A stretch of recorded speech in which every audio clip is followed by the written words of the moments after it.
So, we've got Music Sunday and Mother's Day, and the theme for May is forgiveness.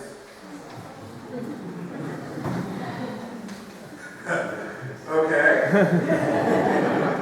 So perhaps I could say that because we all once were children of mothers, we might have something to say, I'm sorry about. Something we need to seek forgiveness for. On the other hand, I could say that since all of us are adults who once had mothers who were involved in forming who we are, we might have some others out there who have some forgiving to ask for too.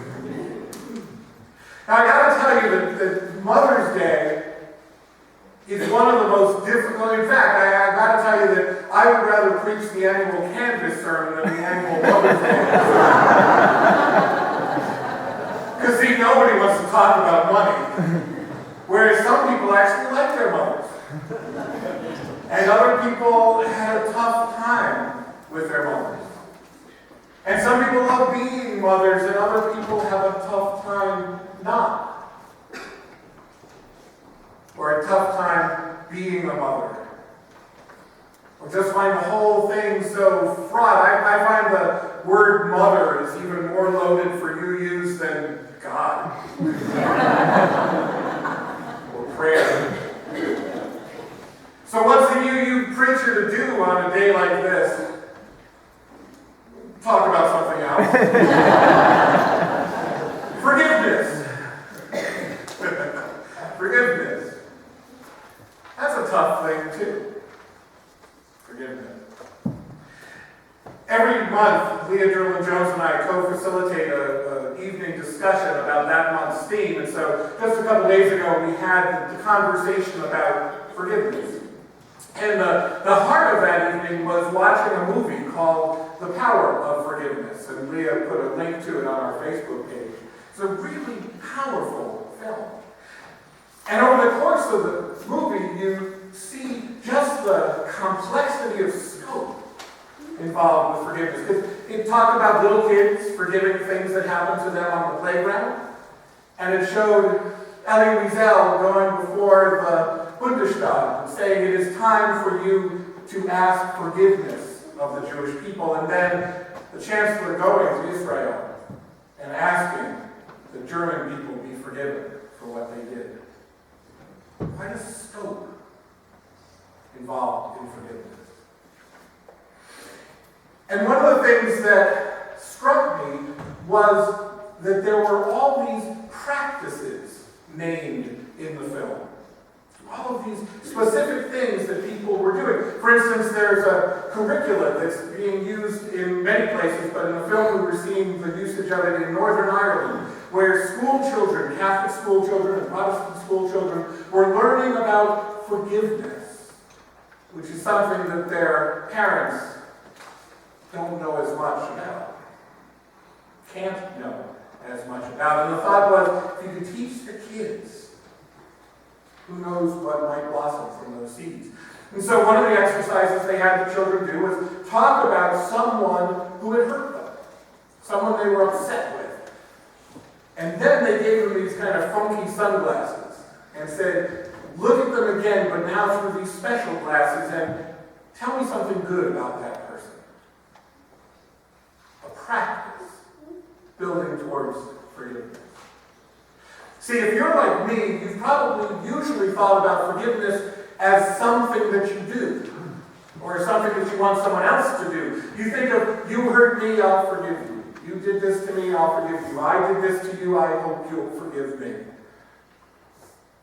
But if you walk past the front of our church this morning or recently, you saw that the new Wayside pulpit has a quotation from the Reverend Dr. Martin Luther King Jr. saying that forgiveness is not an occasional act. It is a continual, and I just lost the word. Please forgive me. It's a continual attitude. Thank you. Forgive me. I knew not what I was going to say. So forgiveness is not an occasional act. It is a continual attitude. And I have to admit, when I first came across that thought, didn't understand it, because an attitude of forgiveness? You mean like walking around pre-forgiving people? There's one of those memes on Facebook that's going around that says the world is filled with wonders and people who are already offended. Well, what if that said the world is filled with wonders and people who are already forgiven? Wow. And so practices to teach us, to train us, to get us prepared. There was another practice in this film that showed a psychologist working with people who had been hurt, who had been wounded, and they had the person sit opposite an empty chair and then engage in a dialogue with the person who had hurt them, playing both parts. An amazing opportunity to see all sides of the event and not just your own hurt. Practices that help us develop an attitude of forgiveness. And the reason we need to practice is because, well, frankly, it's hard. And if we wait until the hard things, we may not be able to do it. The Venerable Thich Nhat Hanh, Buddhist monk and peace activist, often says that you really shouldn't begin to sew your parachute while you're jumping out of the plane. So if we practice when things are easy, well, then when they're hard, maybe we're ready. Another scene in this film, another section of the film, was about the Amish community that several years ago had its own school shooting. And the immediate response of the families of those who lost loved ones or whose loved ones were injured was to reach out to the family of the shooter. Immediate response.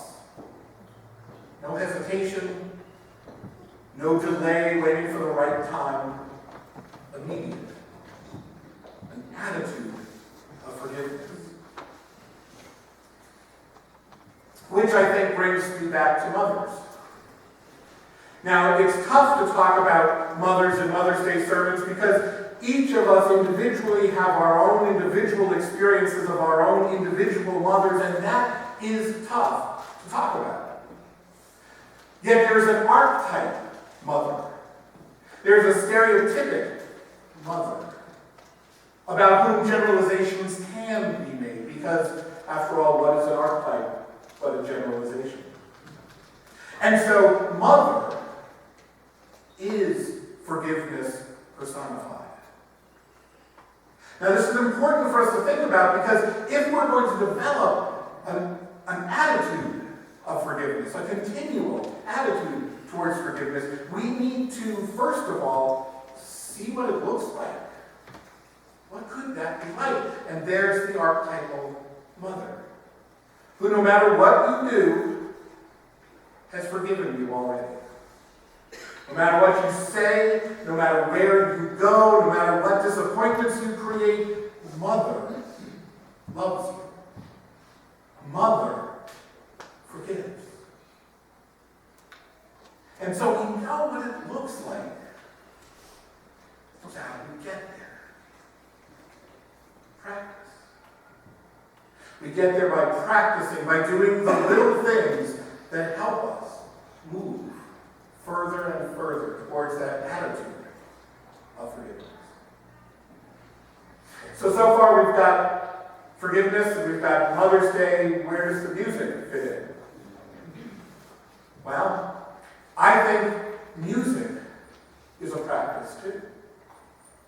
Think about it for a minute. You probably had this experience when you were, at least when you were a teenager, maybe as you got older, maybe you still do this. When you're feeling a particular emotion, you go and you grab an album or a tape or a CD, and you put on the music that's going to amplify that emotion. I'm really sad, Joni Mitchell's Blue.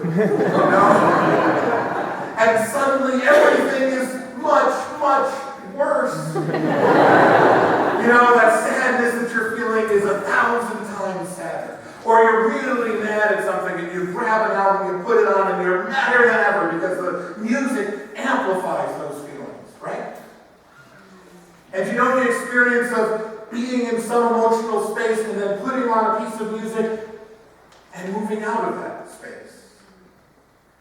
For me, it's the blues. No matter what mood I'm in, I put on the blues and I start feeling better. Unless I'm feeling good and then I put on the blues and I feel horrible. But either way, it always moves me out of wherever I was. And so if you're looking for a practice to move you towards an attitude of forgiveness, if you're in a place where you're feeling the pain or you're feeling the resentment or you're feeling the hurt, try music. Try forgiving music, compassionate music.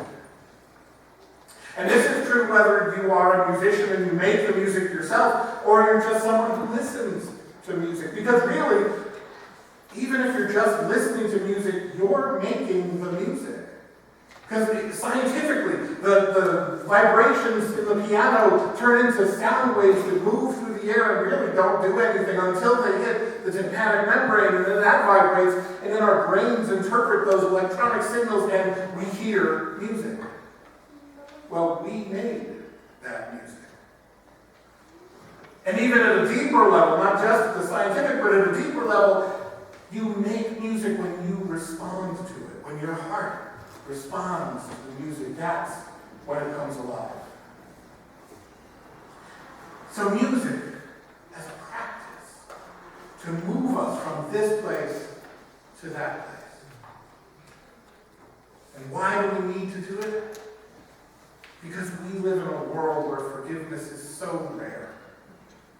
We live in a world where pain is not.